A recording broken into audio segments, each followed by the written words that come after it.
welcome everybody. My name is Kelly Jean. I'm the Adult and Teens Program Coordinator.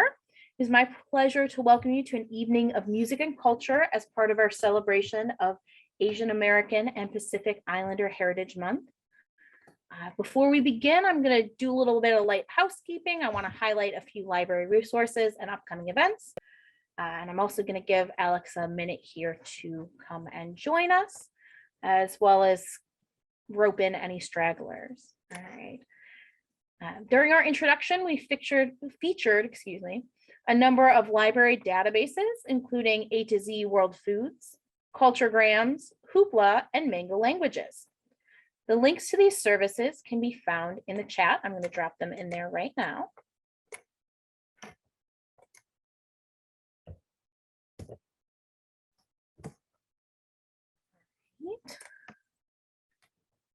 In addition to today's presentation, adult and teen services on the second floor of the library are featuring 2 displays for Asian American and Pacific Islander Heritage Month. So be sure to come in and check those out. If you are unable to come into the library, there's also a collection of ebooks and e-audiobooks available on Hoopla, which is included in that link list I just sent out. A couple of upcoming events. This week, the library is hosting a study-a-thon for teens on Tuesday and Wednesday. We are inviting anyone studying for finals to come in and grab a gift bag, a relaxing craft, or refreshments. You are, of course, welcome to stay and study as well. We are just a few weeks away from our Summer Learning Challenge, and we have some exciting announcements coming up soon, some changes to how we run things that I think will be really excited and improve things for a lot of people. Our kickoff event will be a medieval fair on Saturday, June 4th from 11 a.m. to 1 p.m. This is an all ages event and costumes are encouraged, but not required. In addition to the fair, we will have raffle prizes for adults, teens, and kids who sign up for our Summer Learning Challenge on that day. You do not have to be present to win, but you do have to be present to sign up and enter those raffles. My last announcement is starting June 15th, our horror book club will be going virtual and will now be open to both teens and adults. If you are interested in discussing scary stories, be sure to register on our website to receive a Zoom link. And that is the last of my recorded items here. However, I also want to mention that there will be a slight change to the workforce mobile schedule.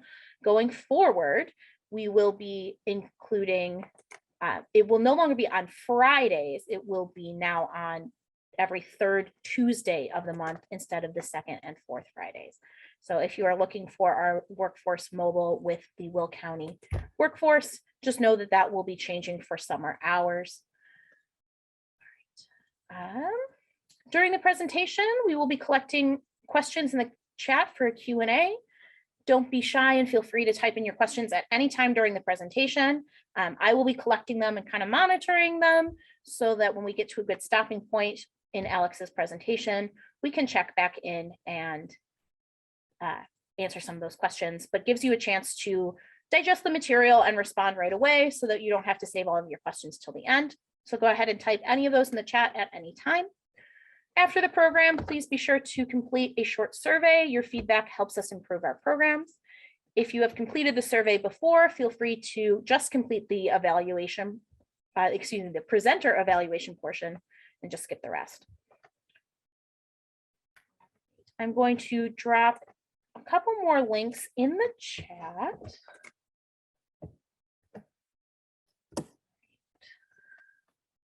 Those are links to those upcoming events that I mentioned. If you would like to register, the only event that you are required to register for is Horror Club, but that also gives you a little bit of extra information. So at this time, I'm just going to do a really quick attendance check. So if you guys are watching with multiple folks, I just need to know how many people are watching from your computers. So in your chat, if you could just send me a number, whether that's 1 or 20 or however many people are watching, just send that in the chat so that I can take some statistics. And then I'm just waiting here to hand it over to Alex.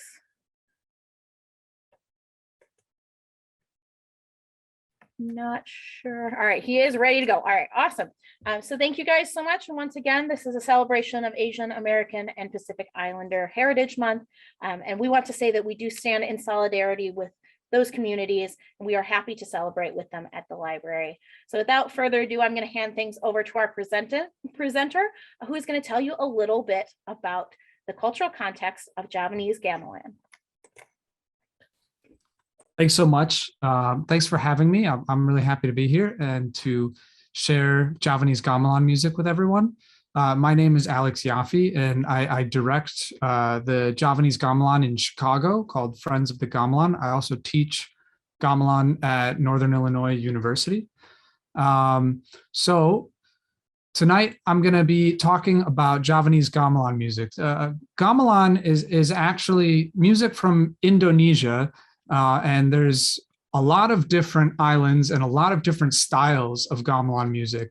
And tonight we're going to be talking about gamelan music specifically from the island of Java, and even more specifically, we'll be talking about central Javanese gamelan music. If I talked about Javanese gamelan music in general, there's just so much diversity. We wouldn't be able to cover enough in the time that we have. So we're going to be talking specifically about central Javanese gamelan.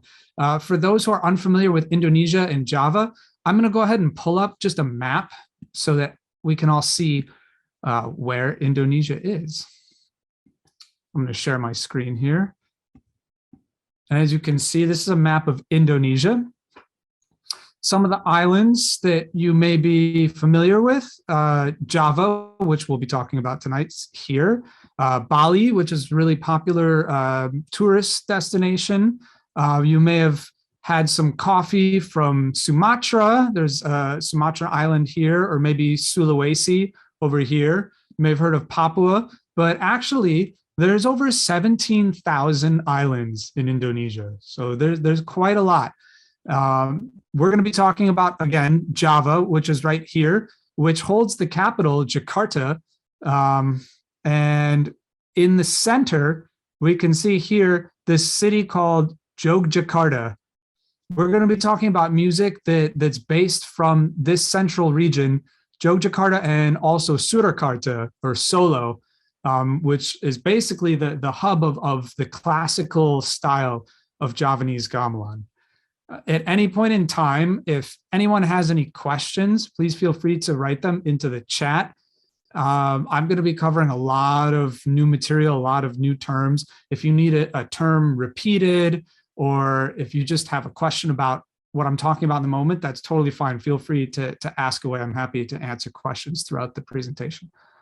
So the music of gamelan in Java can be heard in a lot of different contexts. We can hear it just as music unaccompanied by itself. We can hear it in processional or ceremonial instances, accompanying those things. It can be accompanying dance. It can be accompanying Wyong, which, if you're unfamiliar with that term Wyong, it's like shadow puppet performances, Wyong kulit, shadow puppet performances. So typically those are accompanied by a full gamelan ensemble. And what I'd like to do tonight is I'd like to break down one piece and break down all the instruments for that piece. And we can sort of see how each instrument functions within the ensemble. Growing up, you most likely in school learned about a Western orchestra, and you learned a very basic idea of how the orchestra works with the violins and percussion and the woodwinds and all of that. And that probably helped you have a little bit better understanding and appreciation when you hear Western classical music. And also growing up in a country like the United States, our ears are accustomed to the tuning system too of Western music. So Javanese gamelan doesn't use that same tuning system, so it might sound a little bit strange. And if you go to a gamelan performance, you may not understand everything that's going on. Some people say it might sound like a wash of sound. There's just so much going on, but you can't really pick out individual things because you're not familiar with how the instruments work. So tonight, I'm hoping that we can break down these instruments, get a little bit better understanding of how they work. And so the next time you find yourself at a gamelan performance, especially if you come to Chicago and see our group, or you go to Indonesia and you go to Java or Bali or any of the other islands, you see gamelan, you'll have a better appreciation for how this music works. You can enjoy the music more. So before I jump into breaking down these instruments, what I'd first like to do is just give a little bit more context for how you would experience this music if you were in Java. So I'm just going to share a few videos, and I might be talking intermittently while the video is playing of where we might see this music in Java. So the first video I'm going to share, I'm going to share my screen here. I mentioned that this music can be heard accompanying dance, and it's often heard at the royal palaces. So there are several royal palaces I'm playing here, several royal palaces in the city of Solo, as well as the city of Yogyakarta. So I'm going to show us just a video of the Manukungaran Palace, which is one of two palaces in Solo where gamelans are playing every single day. Gamelan music is an integral part of life at the palace and how things work there. So let's just take a look at the Manukungaran Palace.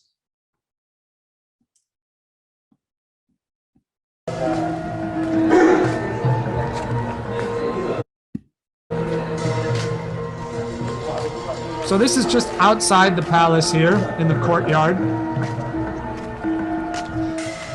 As you can see, there's a main pendopo, which is like a semi-open building structure. That's where the gamelan is, and you can hear the gamelan sounds coming from that area.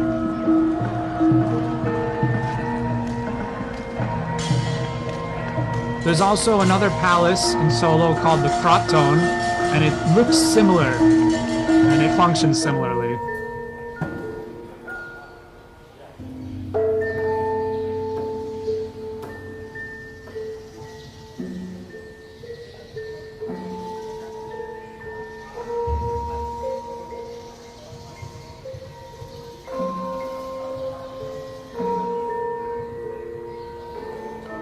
So in Indonesia, quite hot on most days. There's a rainy season and there's a dry season, but it's always about 85 degrees and 90 degrees. So you can see here that there's tile floor. You're protected in the shade. This is a great place to come in the middle of the day and just kind of cool down from the heat outside.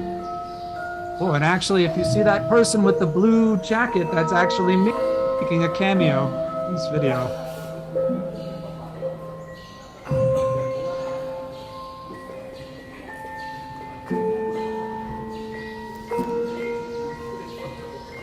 So this gamelan will often play when important diplomats and royalty will attend at the palace for events. They'll also be playing for dance and rehearsing for dance. There's very refined dance that happens at the palace, often for events, for holidays.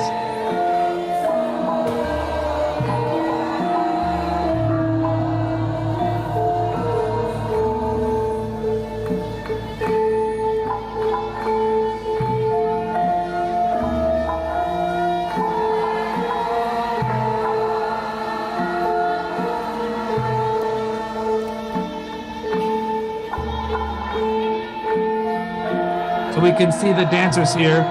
Now they're not in costume, this is just a rehearsal. So they're rehearsing in the morning.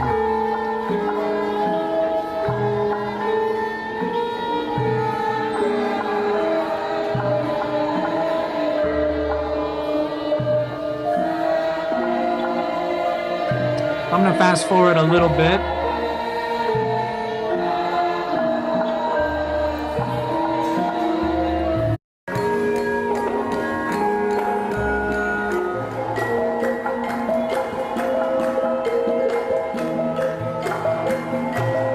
Now we can see the musicians are dressed up a little more formally.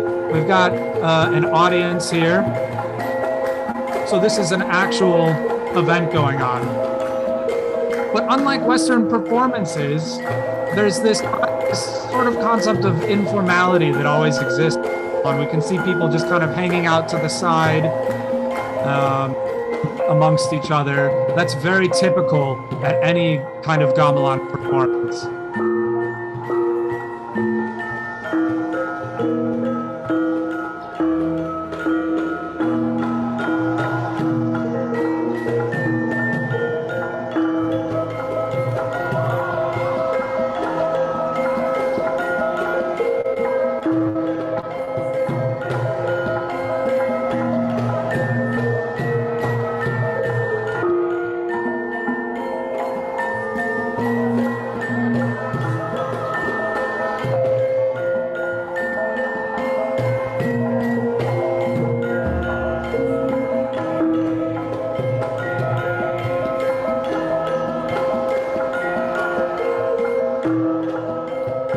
You might be able to hear birds chirping. There's birds that always live up in these chandeliers inside the pendopo structure.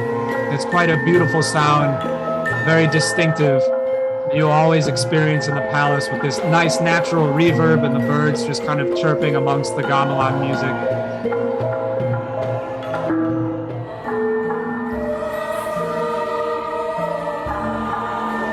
Okay, so I'm going to stop this video here.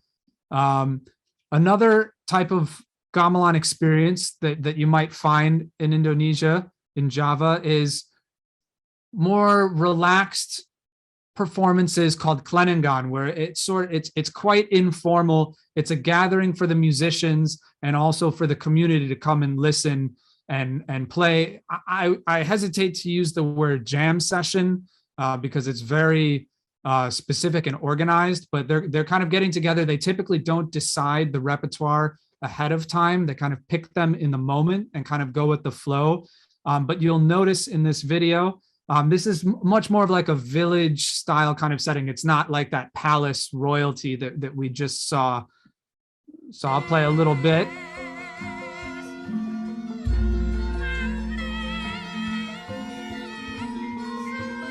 So this is typically in someone's house.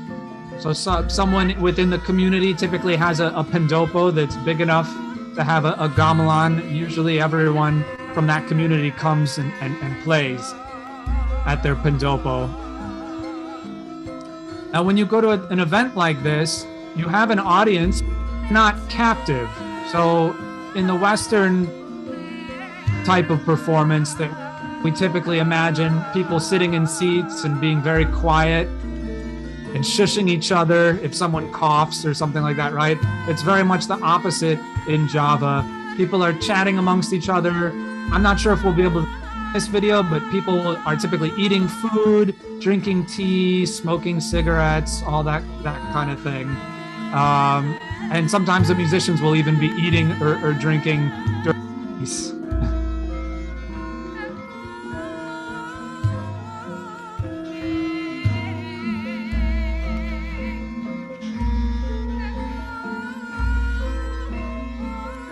And this video is obviously taken after the beginning of the pandemic, as we can see some people wearing masks.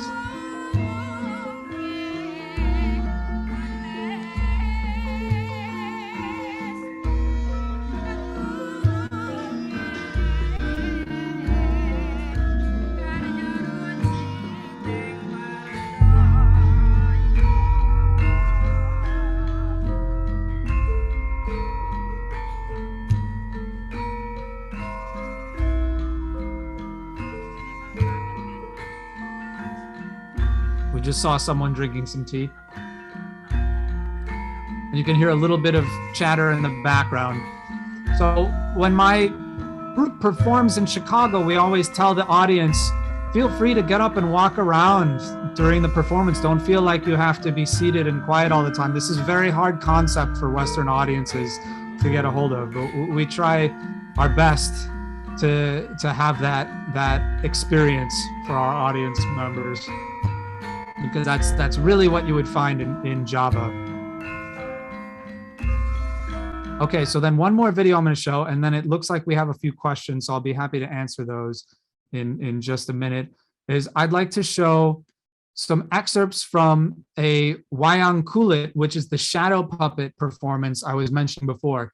Wyongs are so important and integral to Javanese culture. They happen for weddings and for births and for deaths and all kinds of events and holidays that you can imagine. And you always have a gamelan accompanying these. Now, typically these Wyong are 8 hours in length, and they happen around 7 or 8 o'clock at night, and they go until about sunrise. These musicians are playing, and the dalang, the puppeteer, is singing and telling the story and having the puppets interact in very virtuosic ways all throughout the night. So I'm going to play a little excerpt from this, and it's going to start off actually with my friend who shot all these videos driving to the Wyong, so we can get a little glimpse of some of the rural areas in sort of like maybe the suburbs you would consider of the city of Solo. All these rice fields and lots of open greenery. You can see here there's some cars, but most people ride motorbikes in Indonesia. Motorbikes are much more common form of transportation for people than cars.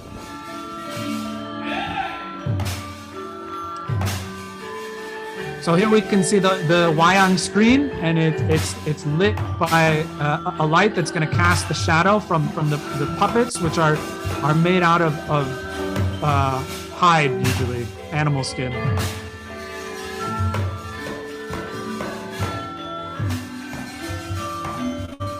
So this Wyong is actually at the Manukungaran Palace in a separate room from the room that we were looking at.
So this is a separate Wyong. It's not at the palace. This is more of a village Wyong performance.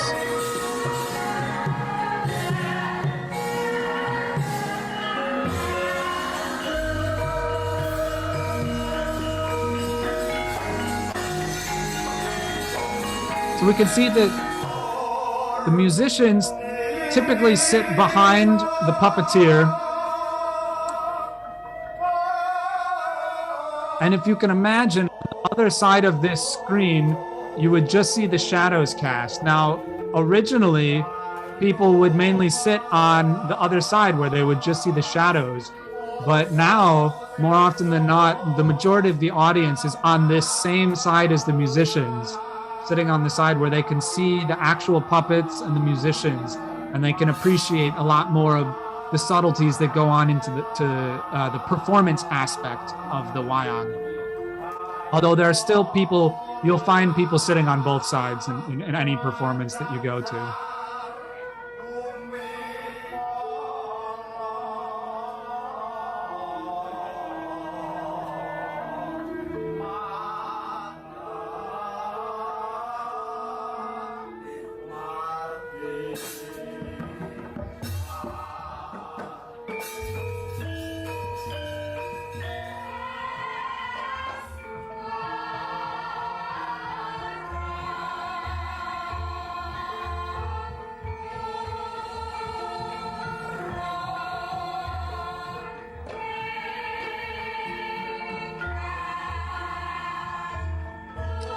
And you can also get a little glimpse of maybe some young people sitting amongst the musicians.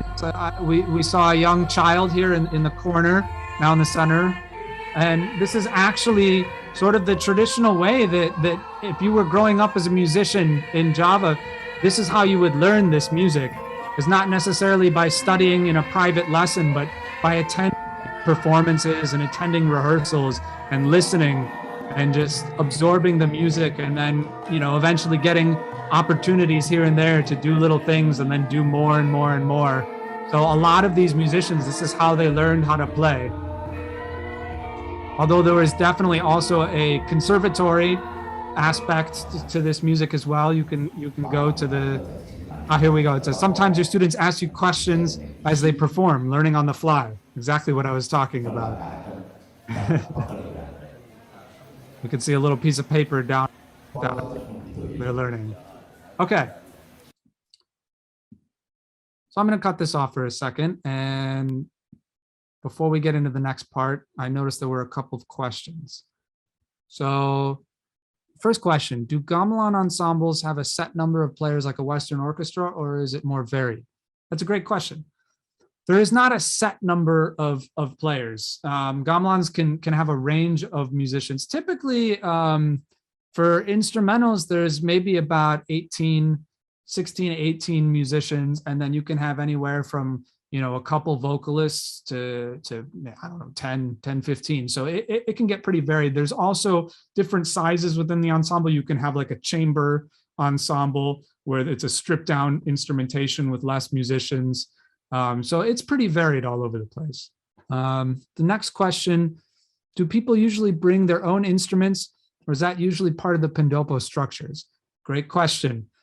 And maybe we can talk a little bit more in depth about this later on once we start exploring the instruments. But typically, the gamelan stays where it is. It's really difficult to move. They're very heavy, but also gamelans are not tuned to a set tuning like we have in Western music, like, you know, A440 or something like that, where you can buy a guitar at the store, take it to your friend's house and play with their band or something like that.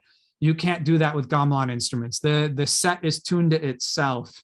So you can't take your one instrument from set A, bring it down the street to set B. It won't be in tune with that set. Is Wyong designed for all ages? I think many Americans associate puppets with children's entertainment, but it sounds like from the length, this is much more wide form, almost operatic. Great question. Yes, it is designed for all ages. And you have elements of the story that can be appreciated by children, but there's also quite a lot of elements of the story that are definitely adult. A lot of adult jokes that go on, some adult references, but there's also plenty of wholesome messages in it as well. Lots of messages about, you know, having proper morals and all of that. A lot of the stories from the Wyong actually come from the Mahabharata and Ramayana, the Hindu epics. Something I didn't mention before is that in Java, the religion is mainly Islam.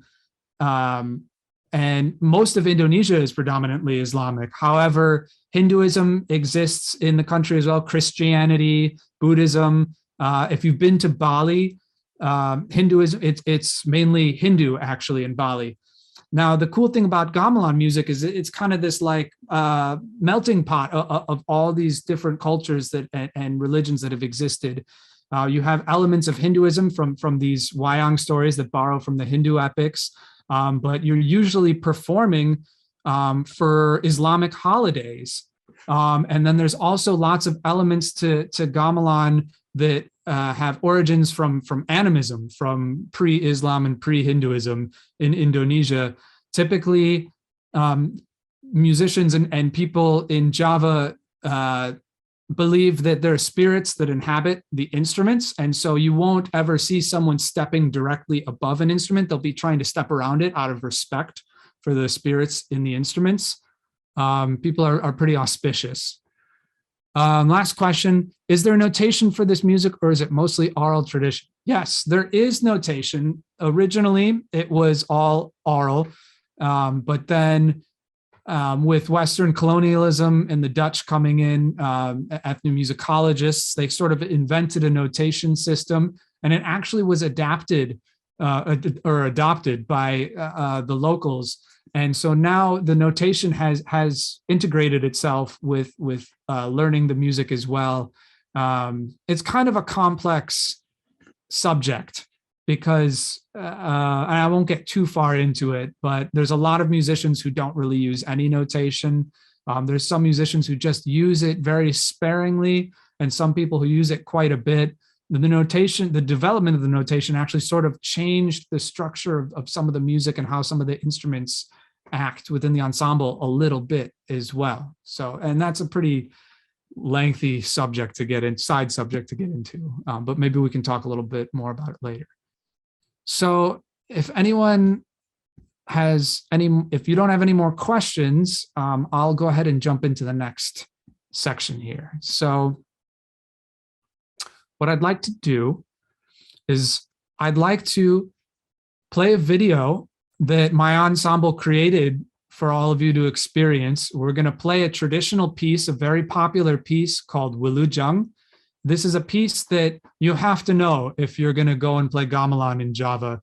You have to know this piece. It's typically played at the beginning of events or the beginning of rehearsals. And it's basically like sending off good vibes, you know, making sure that the evening is going to be successful and that everyone is going to be healthy and have a good time and all of that. So it's a very popular piece to know. We're going to listen to it and watch the video so that we can see how all the instruments are interacting with each other. I want you all to just experience this without discussing anything ahead of time. So you can just sort of have this raw experience of the song and the instruments. And then I'd like to maybe hear a few comments, if you have any, about observations that you had about the music and the function of the instruments. And then we're going to break the instruments down. And then we'll revisit this video again at the end after we have learned about how the individual instruments work, and we'll be able to experience this piece again with a little bit more rounded out understanding of what's going on. So just give me a second here and I will pull up the video.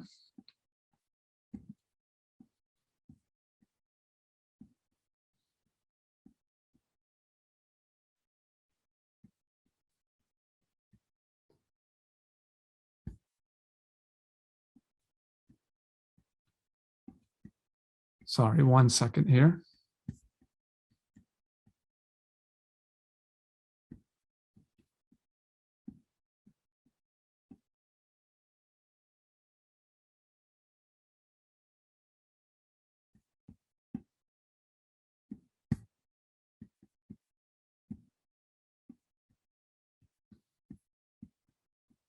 Okay. Here we go.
All right. So I'd love to hear some observations if anyone has any, if you want to type them into the chat. It looks like we have one. Do people specialize in particular instruments, or does everyone learn a little of everything? That's a great question. So gamelan, Javanese gamelan music is communal in nature, and the ultimate goal for a musician is to be able to play every single instrument. So people do have specialties in instruments. People are known for playing maybe one instrument really well, but they can play all the instruments, even if they're known for being able to play one really well.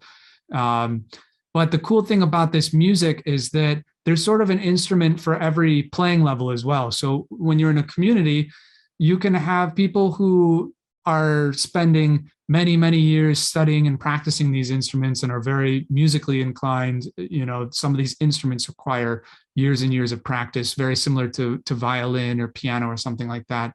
And then you have instruments that are sort of in the middle, where you don't need that as much time to be able to pick them up and play them, but you do need some more practice and you know, a good sense of musicianship. But then you have other instruments where maybe you don't have all that much musical experience at all, but as long as you can kind of keep a steady beat, there's instruments that play and you're able to play those instruments. You're all able to play those instruments together for a piece. And the concept of these instruments is that there isn't a hierarchy. So it's not like the instruments that are more complicated to play or play faster are necessarily more important than the ones that play once every 2 minutes or something like that. They're actually all equally important in order to make the song whole and to make it complete. We need every single instrument. So we need the instrument that's playing 1 million notes per second just as much as we need the person playing the big gong looking instrument and they're just hitting it once every few minutes. It reminded me of Gathering Rain or A Place in a City, the way it stretches and bustles and builds, then dissipates, very rhythmic and relaxing. Yeah, a lot of this music is meant to evoke a lot of things like that. So it's meant to sound very flowing, very steady. Some of the instruments are onomatopoetic sounding, and like we'll experience a drumming instrument in a little bit that sort of evokes like rhythms of like slapping on water and stuff like that. So definitely. Cool. So why don't we jump in? So there are several different families of instruments going on in the video that we just saw. I'd like to start with the main melodic or skeletal melodic instruments. So we have the skeletal melodic instruments, we've got structural instruments, and we have elaborating instruments. We're going to start with the main skeletal melodic instruments. So I'm going to go ahead and share a video of the Sauron. So these are the xylophone type instruments that you may have noticed in the video. The Sauron, they're all part of the Balungan family, which Balungan means skeleton. So the skeletal melody instruments, they're playing the basic melody of the piece.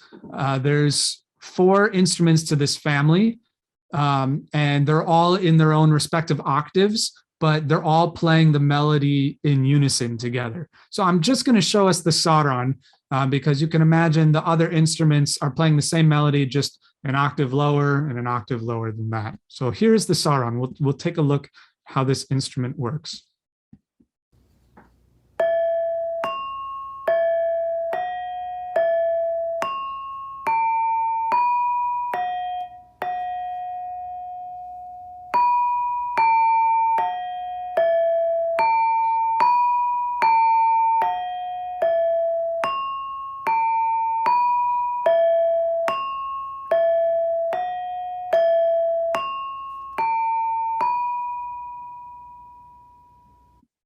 So that was Sauron, and that was playing the melody of the skeletal melody of Wilujang.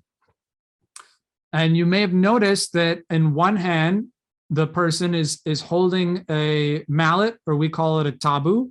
In the other hand, they're actually dampening the keys. And this is very important. There's a dampening technique for all these instruments because the keys are made out of metal, and specifically this set is made out of bronze. If you don't dampen the keys will continue to ring out for a really long time. They have this really nice, lush sound. But if you let all of them ring out, then the melody becomes really blurry and unclear.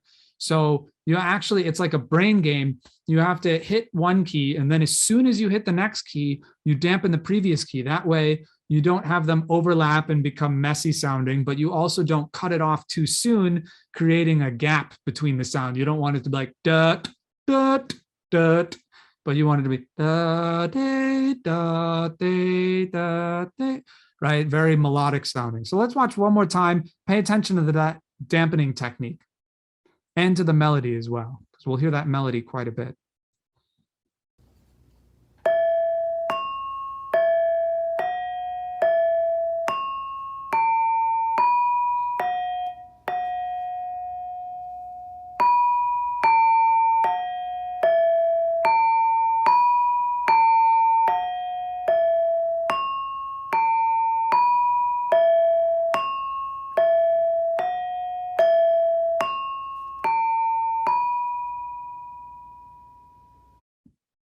Great.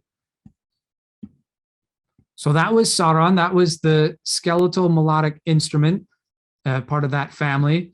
One other instrument I will show from that family is an instrument called the Peking. The reason I want to show this instrument, and let me pull it up here.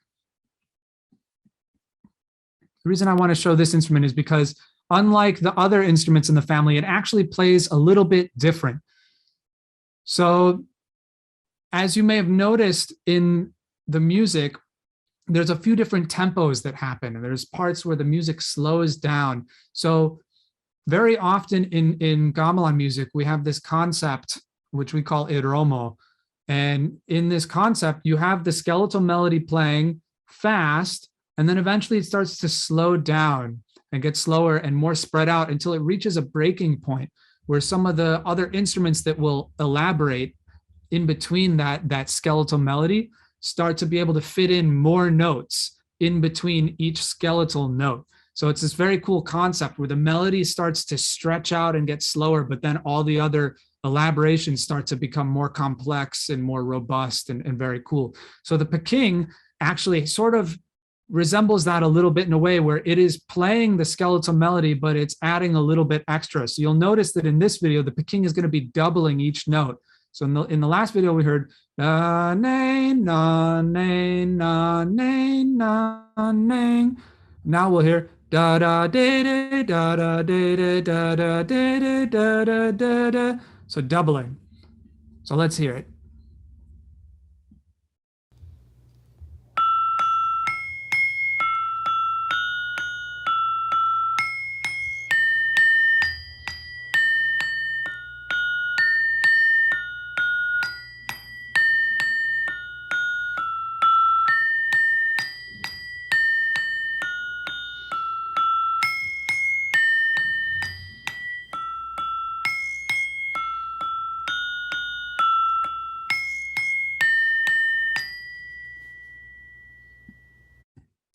So that was Peking.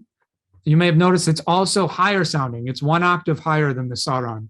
So that's the highest octave of the skeletal or Balungan family. Peking, Sauron, and then below Sauron, there's Demung, and below Demung, there's Slentum. And the rest of those instruments just play in unison with each other. So aside from the skeletal melody, we also have structural instruments.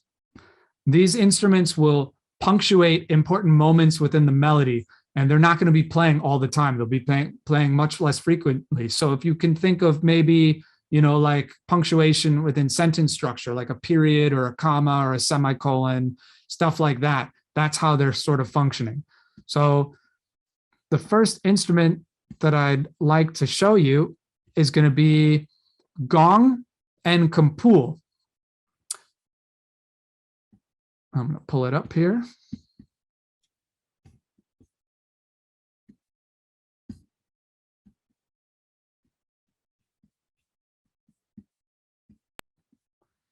Okay, so Gong and Kumpul. So we can see this the biggest gong in the corner here. This is the big gong. This is the most important instrument in the sense that gong is only played at the beginning and the end of cycles. Gamelan music is cyclical in nature. So we have a gong cycle where the melody happens within that gong cycle. So the gong is struck at the beginning and at the end. So when you hear that big gong, that's indicating that we've finished the cycle. We're either going to repeat or we're going to go on to a new section. So anytime you're listening to gamelan music, when you hear this big gong, you're hearing the end of a cycle. Now, within that gong structure, within that gong cycle, we have smaller moments of punctuation from these smaller gongs called kumpuls.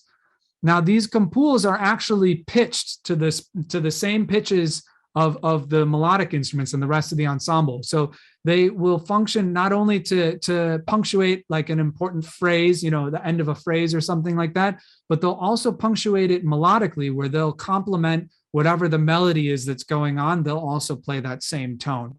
So let's just hear how they sound. Now, this is going to be the gong cycle for the melody that we heard of Wulujung.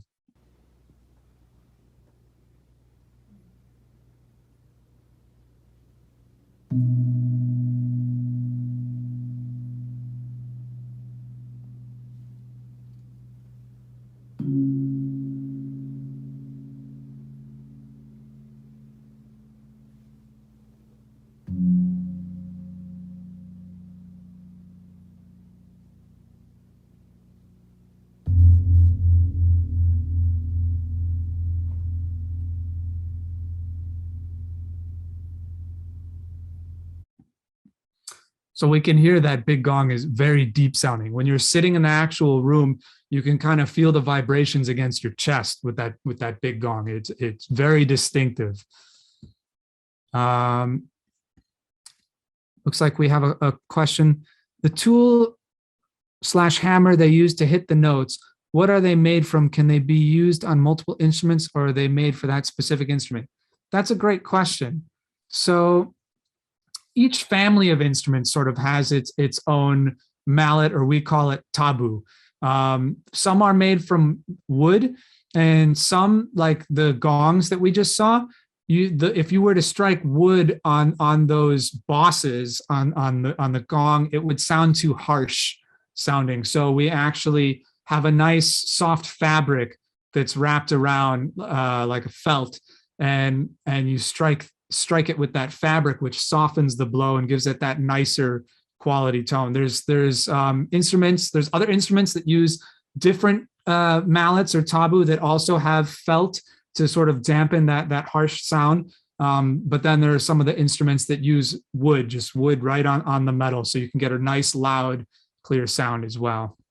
It's a great question. So the next instrument that I want to show you in the structural family are Clennan and Ketuk. I'm going to pull it up here.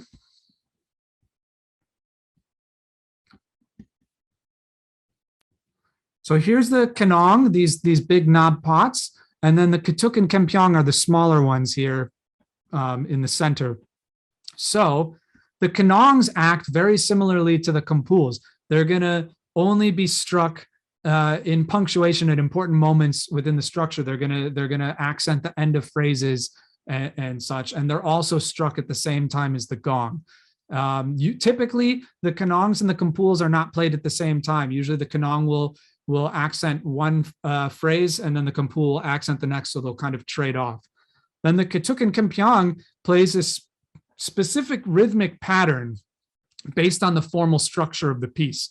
So in gamelan music, we have formal structures, just like in Western classical music. Maybe you're familiar with like sonata form, or maybe blues music, like 12-bar blues, or verse, chorus, verse. Those are all forms, formal structures. So gamelan music has its own formal structures, and there's some instruments like the Kempyong and Ketuk that have specific rhythmic patterns depending on what that structure is.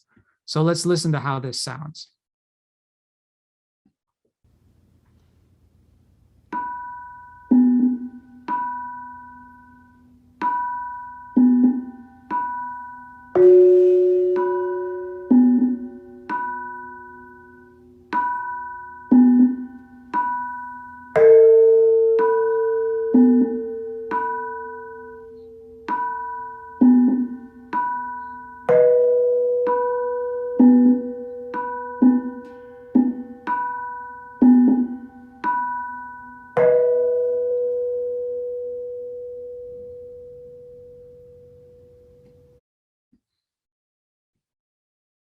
Okay, so that's Clennan and Ketuk.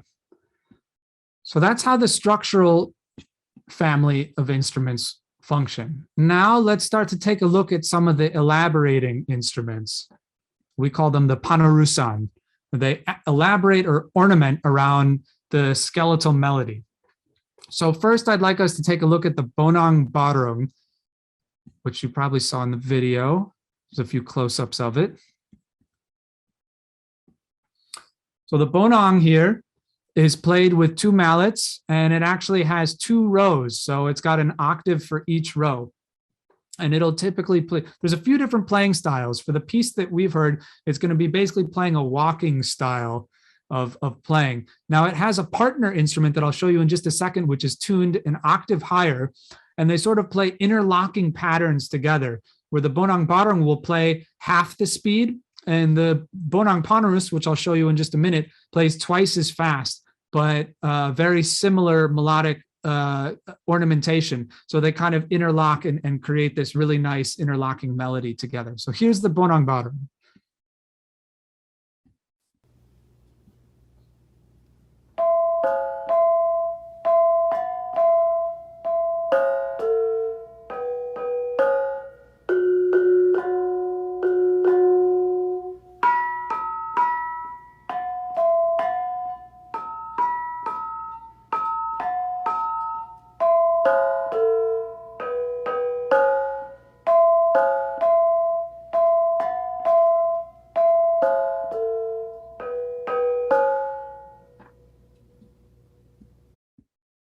So that's Bonong Barong.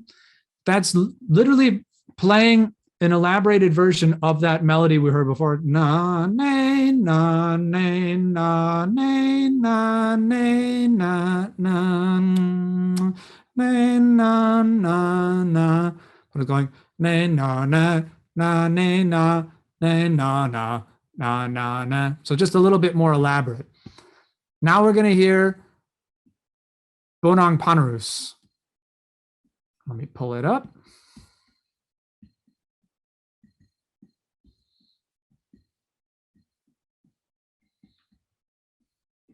So this is going to be playing very similar to Bonong Barong, but just twice as fast.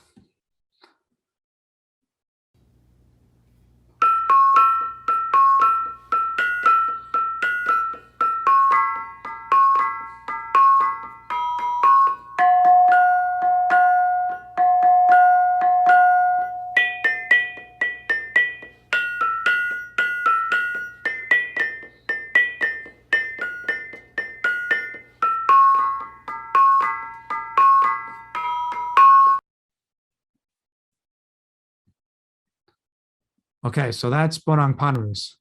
So let's take a look at a few more elaborating instruments and see how they function. Next one I want to show you is Gender Barong. This instrument is very important. It plays a very complex melody that's very specific to ornament around this skeletal melody, but it also complements things from some of the other elaborating instruments. It can kind of react in the moment to certain things. It's not fixed, but at the same time, it's very strict. So it's like a very, very strict improvisation. It'll also react to specific things happening in the vocal melody as well. You'll notice that it's played with two hands, but it functions similar to the skeletal melodic instruments in the sense that when you hit one key, you have to dampen that key when you hit the next key, but now you no longer have a free hand to do that. So you'll notice that the player has to use parts of their wrist and parts of their finger to dampen the keys so that they can still have that same effect. So let's listen to Gender Barong.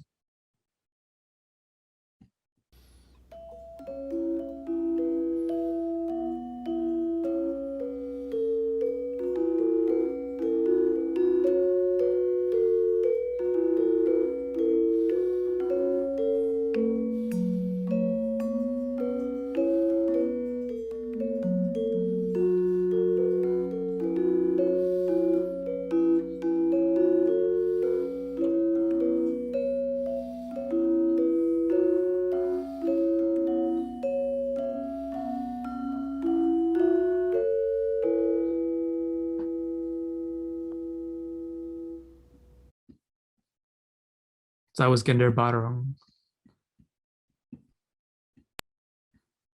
It looks like we have a comment. Really interesting to hear all the melody mirroring in the breakdown. I didn't notice it during the first play of the full ensemble. Yes, this is the goal. So there's, if you're not familiar with how these instruments work, it really does sound like a wash of sound because there's so much happening and there's so many elaborating instruments and they're all doing slightly different ornamentations. It's hard to pick them out, but once you start to hear how they individually work, you can see how they're all complementing that melody. They're all working together, the same goal. So let's check out a few more. So now I'd like to show you gambang. Now, gambang is unique in that it's a wooden instrument. Unlike the other instruments, which are made out of metal, this one you don't have to worry about dampening because when you strike the wood, the sound dissipates really quickly. So you don't have to do any dampening, but this allows the player to play with two hands and play pretty fast as well. So here's the gambang melody.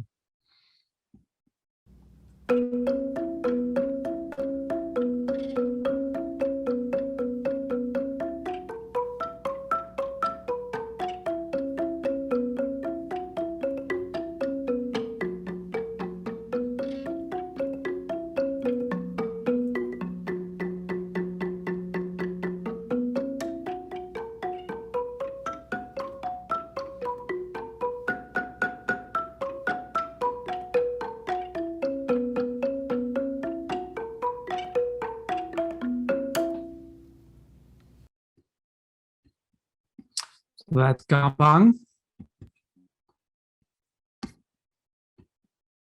Next, we have sitar.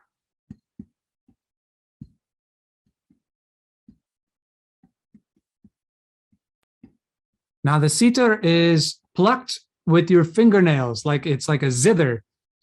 And it functions very similarly to gambang and gender as well. So it's going to be elaborating. These are all elaborating instruments, but it has quite a different texture that sort of sticks out above the rest and kind of has this sparkling texture that sits on top of the ensemble.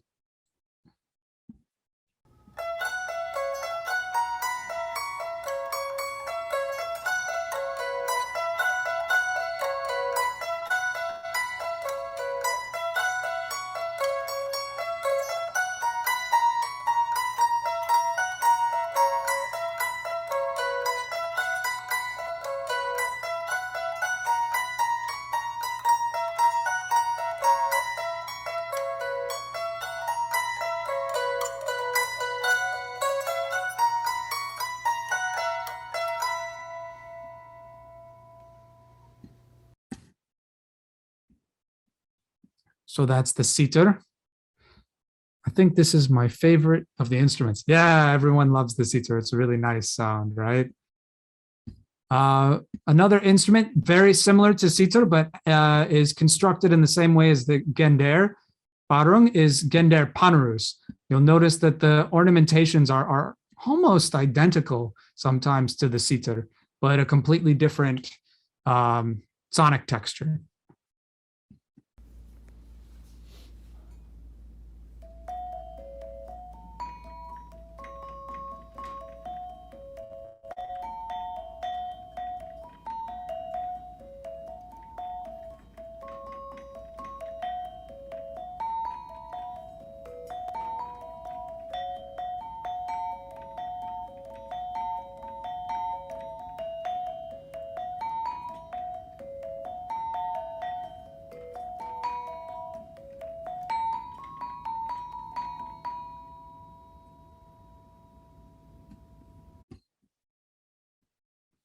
So that's gender ponderos. The next instrument, we're getting towards the end of these instrument demonstrations. The next instrument I'd like to show you is the rebab. This one is also another very important instrument in terms of the complexity of what it expresses within the ornamented melody. It's a bowed instrument, and it's got 2 strings, and it will often be complementing aspects of the gender, complementing aspects of the vocal melody, complementing aspects of the skeletal melody. It's kind of all over the place, but it also gives specific melodic cues to the ensemble about switching sections. So there's elements of this music where things within the form are not determined ahead of time. They're communicated in the moment. They're not decided beforehand. So the rebab is one of these instruments where it may change its register, and that's going to give a cue to the ensemble. Oh, at the end of this gong cycle, now we need to move on and do this other specific thing, something different. So everyone is not just on autopilot when they're playing this music. They're listening very intensely to each other for various little cues and things to communicate to each other about changing certain things within the music and changing to new sections and new tempos and all kinds of stuff like that. So this is one of the instruments that does that. Here's the rebab.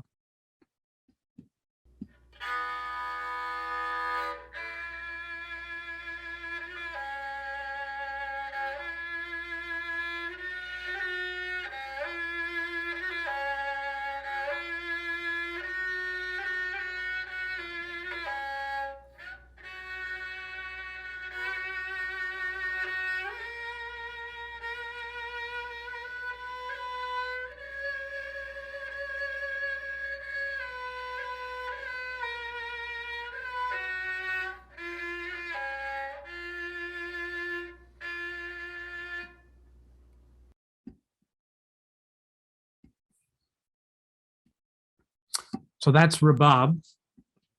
The final instrument I want to show you is actually in 2 parts. I'm going to show you first the kendang kali. So kendang means drum. So we have the kendang kali here. which is actually two drums put together, this big drum and then the small drum. We call it the kendang kali. So kendang is an interesting instrument because it's not in one family alone. It's not an elaborating instrument. It's not a structural instrument, and it's not a skeletal instrument. But it can be all of those things. Its main purpose is actually to function as the conductor of the ensemble. So when you think of a Western orchestra, you have an actual conductor conducting with their hands, giving cues and tempo and all of that.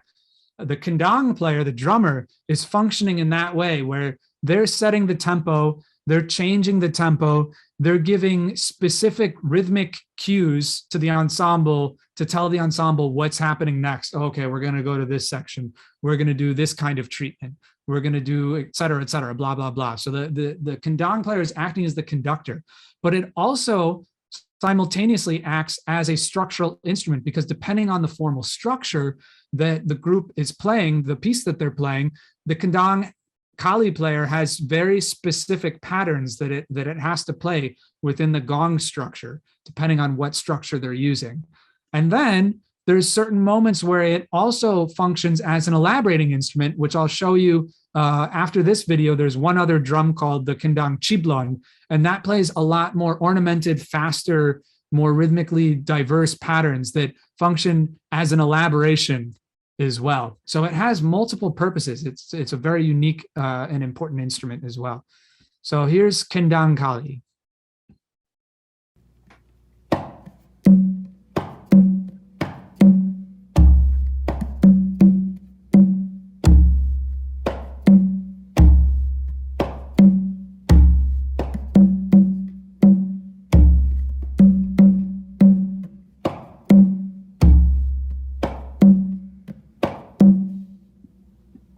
So that's kendang kali. You can hear there's a lot of different sounds that you can get out of this drum.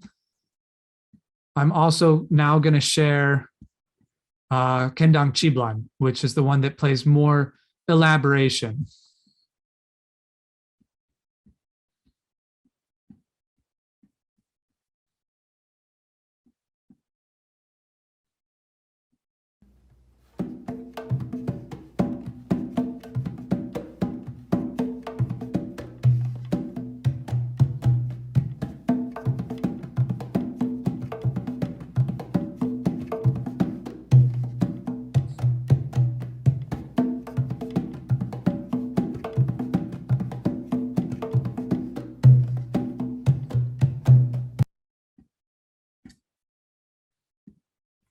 Okay, so that was kendang chiblon. So you can hear there's quite a range of sounds that you can get out of it, and quite a diversity of what it can express. Let's see, there's a wider range of pitch than I expected from a drum. Yeah, and actually, it's a little bit hard sometimes in Chicago weather to express all the sounds, even because in Java, as I mentioned before, there's a rainy season and a dry season, but it's always very hot. During the rainy season, it's very humid, and all the drums are made out of raw hide, of animal skin. So when it gets humid, you can get even a much wider range of sound. The drums, you can get them to sometimes sound like almost like an Indian tabla, where doon doot, really sliding those pitches up. So during Chicago summers, when it's nice and humid out, I really enjoy playing the chiblon drum because I can really get those sounds. But in Chicago, we only get like 2 months out of the year where we can really experience that.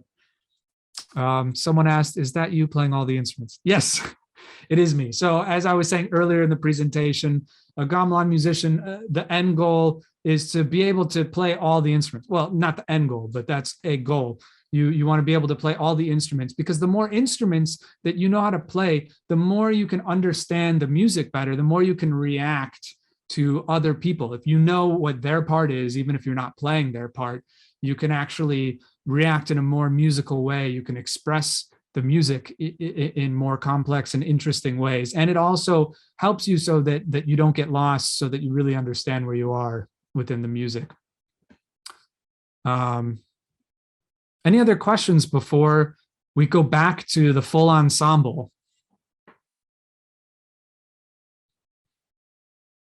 Okay, So now that we've seen all these instruments, I want us to go back to the full ensemble of Wulujang, and we're going to be able to experience all these things.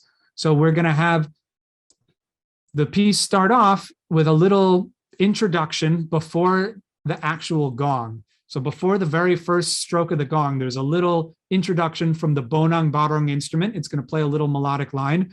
And then the kendang, the drummer, is going to come in with a little specific rhythmic hits that's telling the ensemble the actual formal structure. So it's not arbitrary, it's very specific, and it's communicating the ensemble, okay, this is the structure.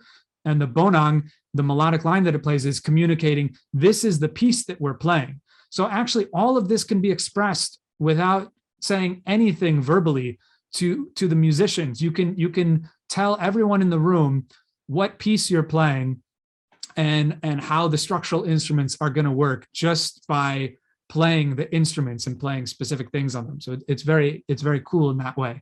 Then we'll hear the skeletal instruments. They're all going to be playing that skeletal melody. Na na na na na na na na na. Na na na na na na na na na na na, etc., etc. And we'll be able to hear some slight ornamentation from the bonangs. We'll be able to hear the structural instruments like the big gong and the kampuls punctuating moments within that gong cycle, and the big gong hitting at the very end of the cycle, and the kanongs as well, punctuating moments.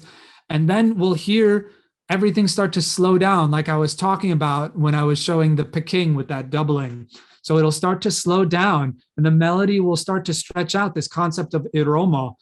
It'll start to stretch out, and eventually you'll hear all of the elaborating instruments fill in that stretching so that it all gets filled in with a lush ornamentation sound, and the melody will become quite slow, and the instruments will fill in and elaborate very densely around that. And then that's the opportunity where we have the vocalists. So one of the instruments that I didn't demonstrate isolated was vocals. We do have vocals in this music.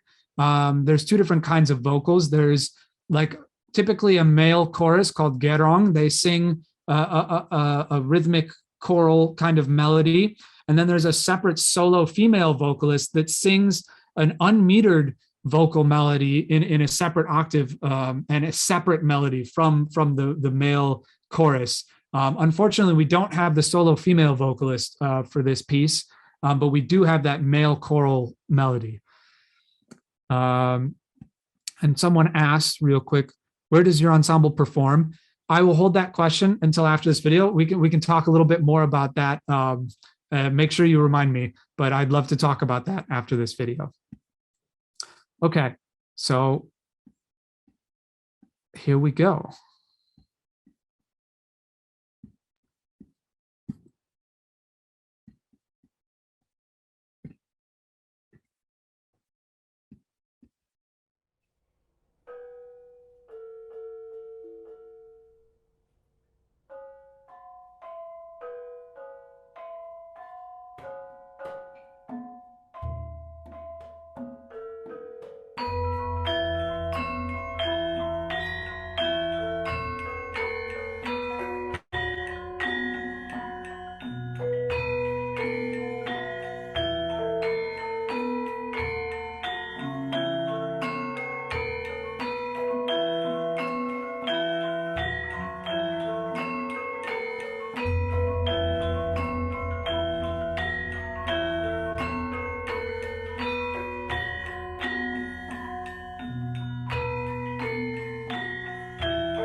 All right. So that was Wulujang. I'd like to take the last 10 minutes here and just open up to questions and comments that all of you might have. I see there's a few questions already. So first I'll just answer the ones about the video. It looks like there's some specific for the video. As a follow-up after the video, oh, how did Frog get its name and how did you become involved? Okay, yes. So how did Frog get its name and how did you become involved? I'll answer that first. Frog, Friends of the Gamelan, has actually been around for over 40 years. It was formed in 1980. And before that, actually, the history of gamelan in Chicago goes all the way back to the 1893 World Fair, where they brought over a Javanese set of instruments and Javanese musicians to perform there. and then the instruments were donated to the Field Museum. And in the 70s, a group of gamelan enthusiasts who had learned about it or maybe traveled to Indonesia and studied a little bit over there began performing on those instruments at the Field Museum in the 70s. And then around 79, the Field Museum decided they didn't want anyone touching the instruments anymore. They wanted to, put them back into the vault. So that was the inspiration for starting Friends of the Gamelan. And these group of people got together funds and bought their own set of instruments. And then in early 2000s was when they purchased the set that you just saw us perform on, which is a much nicer quality set made out of bronze. The original set was made out of iron. I became involved.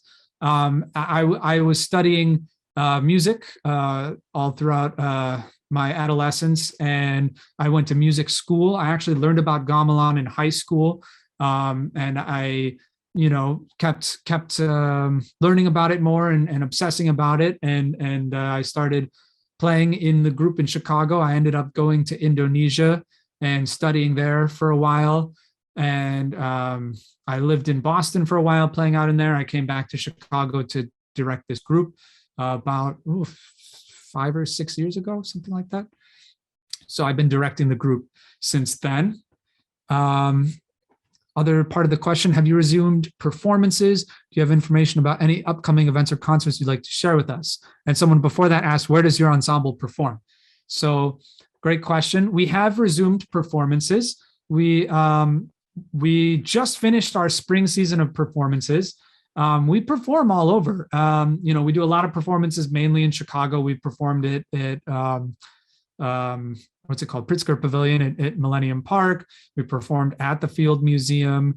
We performed at the aquarium, the Shedd Aquarium. We perform at a lot of colleges. We performed at like DePaul and Loyola. And we just performed at Columbia College back in April. We also play outside of Chicago as well. We've performed in Michigan. We've performed in Wisconsin. We do public performances. We also do private events as well. We do weddings and birthdays and backyard gatherings and stuff like that too. And our next upcoming performance is actually going to be towards the end of the summer. So we're going to be performing in August at August 7th, Sunday, August 7th at the Morton Arboretum.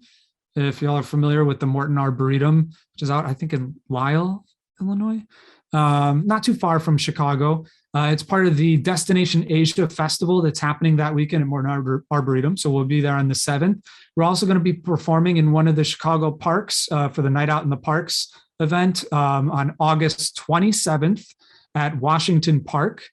And then we'll be performing at the Chicago Riverwalk on September 25th. As well. And we have a website, which I'll share in the chat. We haven't announced it publicly yet, because actually we just kind of confirmed all of these dates like basically today. So you're the first to know about it. But we're going to be updating our website. We have a subscriber email as well, so you can subscribe and get all the updates about our performances and all of that. And we did a lot of virtual performances over the pandemic as well. Let's see. Yes, I felt much more informed the second time around. Yes, I'm very glad.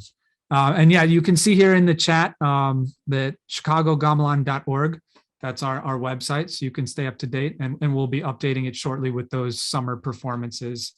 Yeah, so I'm so glad that you were able to experience all these instruments, the breakdown of this, because when you go to a gamelan performance next, or when you hear this music, listen for some of those things, because it will really enhance and amplify the experience of listening to this music. You hear the gong, you go, I'm starting to feel that cycle. I can hear the punctuation from the compuls. Oh, that little ornamentation happening with the sitar, my favorite instrument, is just so lovely, happening over that skeletal melody.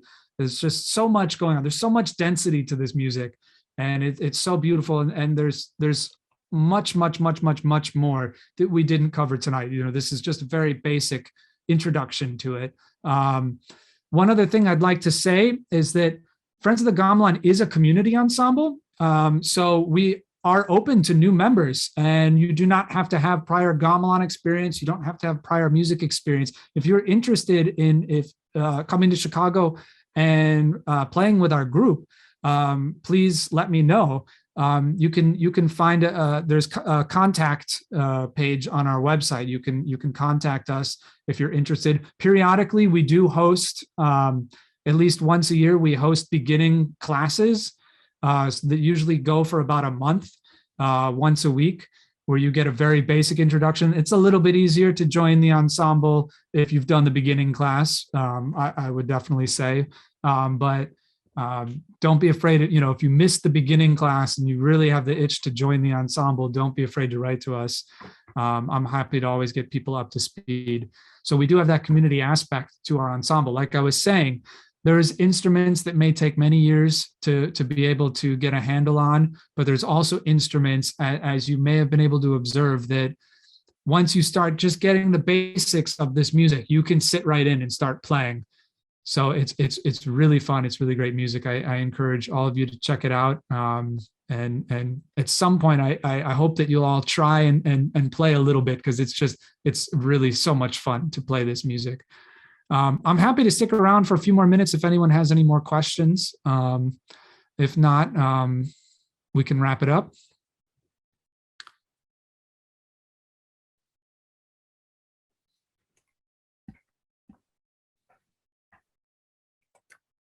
All right, while we are waiting for any last minute questions, I am going to drop that survey link one more time in the chat. Once again, as I mentioned earlier, any feedback that you guys give us really helps the library provide excellent programs and lets us know what you guys are thinking. So if you have some time, it'll only take a few minutes. The link is there.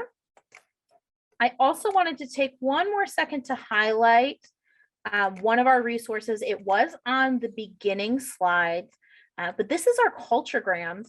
And before we began the presentation today, Alex shared with me that actually the person in this video was one of his teachers. So if you wanted a little bit more information about that, you can find that on culturegrams.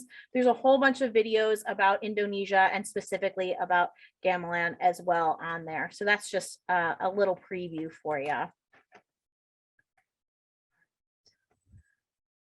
It looks like we don't have any other questions. So thank you, Alex, so much for coming today and showing us so much about this culture and the music. It's really enlightening. I shared with him earlier that I'm classically Western trained. So it is interesting not only to hear some difference in tonality and instrumentation, but even the way that we approach the music is just a little bit different from between our cultures. And it's really fun to see that side of it. So I really appreciate it. And thank you all for coming tonight. I hope everyone has a wonderful evening. Thank you.